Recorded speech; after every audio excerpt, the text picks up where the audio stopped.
Girl, hey. Hi. How are you? Hi. So bad. Sorry. It's okay. Fixing my little office space here, but Mhm. how are you? Good. Thank you so much for coming on Of and course. doing my project with me. Yeah, I missed you. How are you? I'm great. I was just trying to go through my Excel, trying to find all the times you gave birth with me, and I got I trying to know. get them. You're like all over the place. I know. I have. Well, it's three altogether, right? Well, 3, 4. Three, four. Yes, because the twins. I forgot about those children. Guys, quiet. So Um, I got 2014, 2012, and then where else were we? 16. 2016. I'm sorry, 2012, 14, and 16. Yep. Okay, cool. Yeah. We're due Tell my husband, child. He ain't trying to have it. for some more. So thank you so much for coming on and talking about your birth stories. You were you were a great client and you're a great mom. I know you're busy with 4 babies and a husband and your wife and a career. Yeah, girl. I'm here. Amazing. You look great. Thank you. All right, so let's get to it. Okay. Tell me before you had your first, how did you feel about birth? Like what was her attitude to it and things like that? Yeah, I feel like I was clueless, to be honest. I feel like I was pregnant when I was 25. I had my son when I was 25, and I really didn't know anything in terms of birth. I didn't know what to expect. I had a regular OBGYN up until 38 weeks. And I realized that I think I reached out to you even when I was like 30 something weeks. And I realized that I really wanted a more holistic approach to childbirth. And I wanted to have more autonomy in decision making. And I did not feel like I had that with Right. my OBGYN. So Right. then I determined, or when I decided that that's the route I wanted to go, I immediately switched, got you as our doula, and I switched and got a midwife. And honestly, it was the best decision because I feel like it really catapulted and like led the way to every journey and birth experience that I had. And I feel like if I didn't do that initially, it would have been all different. So, and I'm not high risk, but I was, an overweight Black woman. I had no health history or no medical history, but that alone, like, I feel like made me high risk. But I had very uncomplicated, wonderful births. And I think that was directly correlated to having worked with you as a doula and having you as an advocate. And then also having my midwife being able to just like help me remember that I was in control. Yeah. Yeah. Yeah, you totally chose so well because I loved how free you were there, like things that would not be allowed. Like I still rarely see that, I still rarely see moms being that free. Like seriously. Wow. Well, that's crazy. I mean, I feel like because we birthed at home for JJ for a little bit, and then we were able to go to the hospital for twins, but one of them was a C-section, and then Jazzy was a VBAC. So I feel like it was always something with each pregnancy. But I feel like it's because I had a good solid team. I mean, it helped that I had a medical background too, but I just think about other moms who don't have that advantage, how hard that could be. But I'm grateful that, I had that as well. And I had the rapport with my midwife. She was great too. She was fun. Yeah, she was. I'm on a meeting. Okay. So, yeah. So let's start with the first one. Tell me your birth story. The first one. Okay. So let's see. I was pregnant. Again, I was 25 with my first son. And I had switched to my midwife at 38 weeks there, and it was like a really scary decision because it was like nobody does that. And I feel like the first time I met her was when I was giving birth, but it was such I think it was a real incredible moment because I knew it was right, like to be working with her. So I remember I was in school and I know my water broke, but like I couldn't miss clinical. So I was like, you know what, let me go to clinical, do this day. And then I had like a slow leak. And I remember like talking to you, like knowing that I was okay. And so I went throughout my day. I remember going to Burlington Coat Factory because I didn't have a coat for this baby. So I went to get a coat for this baby. And then we stopped by Boston Market and got some food. And that was really, it was really like 12 hours of from when my water broke at around 8 a.m. or 7 a.m. until when I was laboring at home all night around 8 p.m. So I had like all my family over, my sister, my dad, my cousins, they ordered pizza. You remember, it was just like, what is this? Yeah. But it was, I remember like at one point you were doing guided imagery and I literally fell asleep between the contractions and I was like, I know.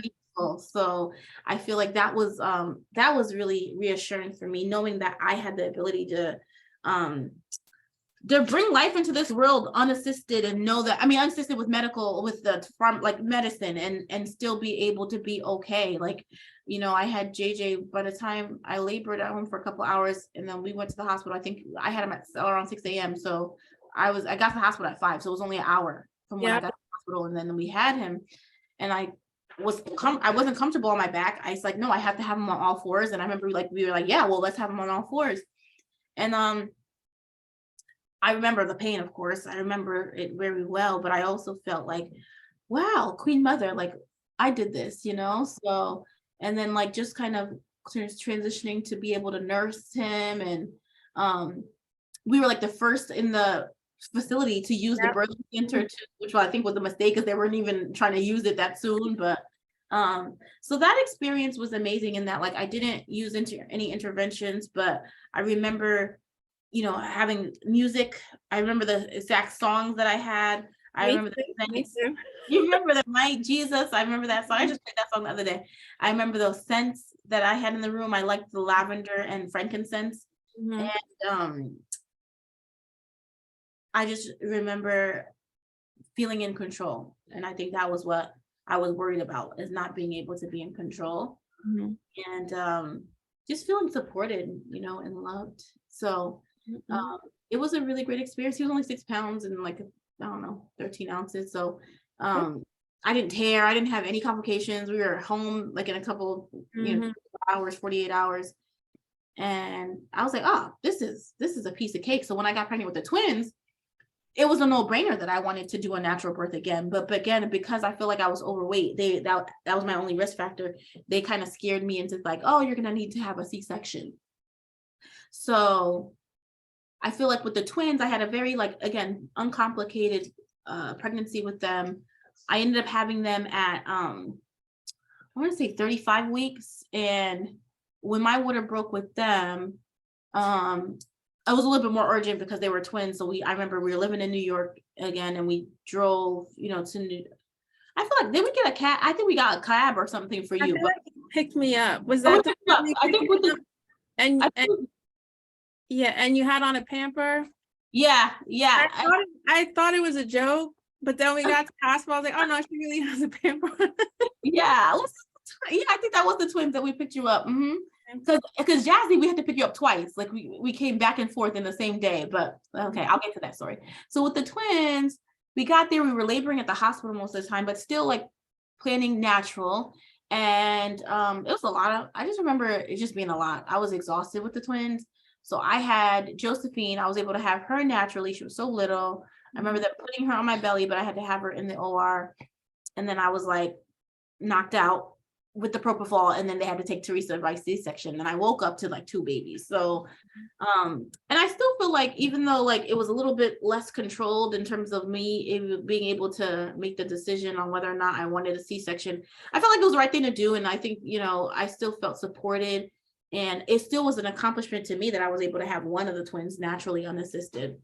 Still didn't use no epidurals, didn't use any pain medicine. No, I had to do, the IVs and all that, but I think that was pretty incredible. So, and I think because they were a little early, Teresa had to stay in the NICU for a couple of days to get her lights up or something like that. But they were healthy. Like all my kids, were super, super healthy, no complications. I will say that for the first year of life, Teresa, I'm sorry, do you have work to do? You didn't finish your work? I finished it. Can you help your sister? Because I'm doing like an interview. She's still getting dressed. Can you leave here though and close the door? Because he's just like staring at me back here. Like, what is this? Let me get the story. Okay, you can hear the story, but just okay. Go help her, please. So sorry about that. So then with Jack, what was I saying? Okay, well, I noticed with Teresa, who's my only C-section baby, the first year of life, I feel like she was just sicker. I feel like I had to take her to the emergency room twice. I'm like, I never had to take no kids to the emergency room, and she just had upper respiratory complications more than anybody else. Now they're both solid as a rock, but it was just interesting to me that I was only that one twin that was always sick and always had the flu and always had something or pneumonia. It was just really interesting. So that really kind of helped with me understanding like just the natural way was the best way, because that was my proof, I feel like. So then when I had Jazzy, and I had my kids every 2 years back to back, basically. Jazzy was a VBAC. Jazzy was my biggest baby. She was 9 pounds. The twins are only 5 pounds. And I felt every single pound of Jasmine. She ended up having a little bit of shoulder dystocia. And I still felt very much empowered and very much like autonomous in her because they didn't even want to do a VBAC for her. But again, just having you and having my midwife just support me in that decision, I think was key. She ended up having no complications either. She was a big, chunky, fine baby. No interventions with her either. Like, I just felt like blessed to be able to like have these kids and not have to take pain medicine and not have to do the traditional therapies that are typical in childbirth. And I feel like that's still like a really, I think it's just empowering for me to know that I was able to do that, you know. So I had really good births. That never tore, I never bled, I never had any other complications. I just took forever to snap back, but I'm getting there now. So I'm just now getting, after 7 years, I'm just now losing my baby weight, and I'm so excited about it. It's a lot, but yeah, that's great. Yeah. So could you answer the question, what does a doula do? Because it's hard to explain. Yeah, I feel like for me, like I obviously can give you the medical definition, but for me, a doula gives you a sense of empowerment, independence, and peace. I feel like a doula is someone who encourages you to define your journey, uncover your journey through childbirth and labor and delivery, and allows you, there's just that space, that memory, that time to like find fulfillment in the birthing experience. I feel like, you know, people say like how their birth stories were horrible or their pain was so bad. Like, it was beautiful for me. Like all my birthing experiences were just really, really beautiful. But I think it was because I had your support. I had my doula support. So I feel like, you know, a doula is not gonna make medical decisions for you, but they will help you make informed decisions by having all the knowledge and having all the information around what's best for you. And then you make those informed decisions with your partner. And I feel like that's what's oftentimes missing, especially for women of color, but that's what was important to me, like having that person to be able to advocate for you and help you understand and navigate difficult tasks of childbirth. I mean, people say that, but I usually don't, like, I don't talk to the staff, right? So how do so the advocate thing is weird because you think I am, but I'm actually not. No, it's true. You really don't talk to the staff, but I think you help us advocate for ourselves, basically. Yeah, exactly. Because I really don't. I'm like, hi. Yeah. Yeah, you help us advocate for ourselves. Yeah. And you chose such great, such great care teams, because to have twins, like when you were having the twins and they let you get in the shower off monitors. Yeah, I know, right? I don't see anyone like that anywhere, anytime. And they brought me plastic scrubs. I remember. They're so nice. They're like, do you need anything? Do you need tea? I was like, wow. Yeah, I remember. I know, now that you're thinking about, I remember I was in the shower a lot with the twins. Yeah. I took a lot of showers, and I had the birthing ball a lot too, and a lot of music. Yeah. So we were in the hospital for a minute with the twins. So laid back. Yeah. Yeah, I feel like they remembered us from JJ, and I don't know, my midwife too, it didn't take no shit. So I feel like they knew not to bother her patients as much. And with the twins, I was just about to graduate 2 weeks before my graduation I for know. doctoral program. And I feel like, but I remember even like a nurse, I think I told you the story where the nurse, because I didn't have my ring on, obviously my hands were swollen. And she was like, oh, or first she was like, oh, what did she say? Why aren't you using formula? And I told her I didn't need to use formula. And she said, well, why? Because your WIC covers it. And it's Right, right. and I'm like, I don't have WIC. I'm like, is this something new that every mother in Connecticut gets? I was like, I would take it, but I was like, no, I don't have WIC. And she was like, oh, why? I'm like, I got a whole job. I'm about to graduate with a doctoral degree in 2 weeks. Like, and so and this was the Indian nurse. So it's like, when you think about those experiences of like discrimination too, like I definitely felt that. I felt, and I was educated, and I had the degrees, and I had the relationships, because I even had worked at Bridgeport, at one point. I worked at that hospital, I worked at Bridgeport Hospital, not St. Vincent. But I feel like, that just kind of, it triggered me, because I'm like, dang, what about people who don't have all that advantage and they go through stuff like that? So yeah, it was just really, that was bothersome. But I feel like at that point I was by myself. I feel like you had already left the midwife. This was like me being discharged and stuff. But I still felt like that I could advocate for myself and tell her, well, Black people have jobs, honey. We don't need WIC. So yeah, that was interesting. Yeah, they definitely push it and can just cut into a mom's confidence for sure. Yeah. That's terrible. And make assumptions. Yeah. Oh yeah, and that was the other thing. She's like, oh, how are you gonna do this all by yourself? And I'm looking at her like, I told you I was by myself, sweetheart. Just all types of assumptions. But for sure. Absolutely. Yeah, I hear that from a lot of clients. Are like, surprised, oh, you have a husband? Like, and if they don't, and what? And what? Right. So why are you even judging and asking those type of questions? It's like, okay, enough. Not in 2023. Like, enough. This is crazy. Absolutely. All right. Well, thank you so much. I still don't know what a doula does, though. What do they do? Oh my God. Okay, let me think about it. A doula is like a fairy godmother that helps you transition into this new life of motherhood. I feel like a doula is not one thing. They're your guidance, they're your partner, they are your advocate, they are your companion, they are your safe space. They are your, I guess, confidant in many ways. They are a person who is calm, who is collected, who brings in peace in a time of chaos. And they remind you of who you are. They remind you of who you are and what you're capable of. And that's my experience of like having a doula. Is like, okay, like you're built for this. That this is what you are were born to do. Like, you're fine. Like, you can handle this, and we'll provide the support that you need, whatever you need. Like, we'll make sure that we get what you need. So it was a very safe and comforting feeling having a doula, and I think that's what stands out when you're using doulas. Yeah. That's it. Thank you. Yeah. I want to say hi to the babies. You want to say hi? Guys, come say hi to Miss Maisha. Well, wait till you see how big this boy is. He's like a football player. Hi. Hello.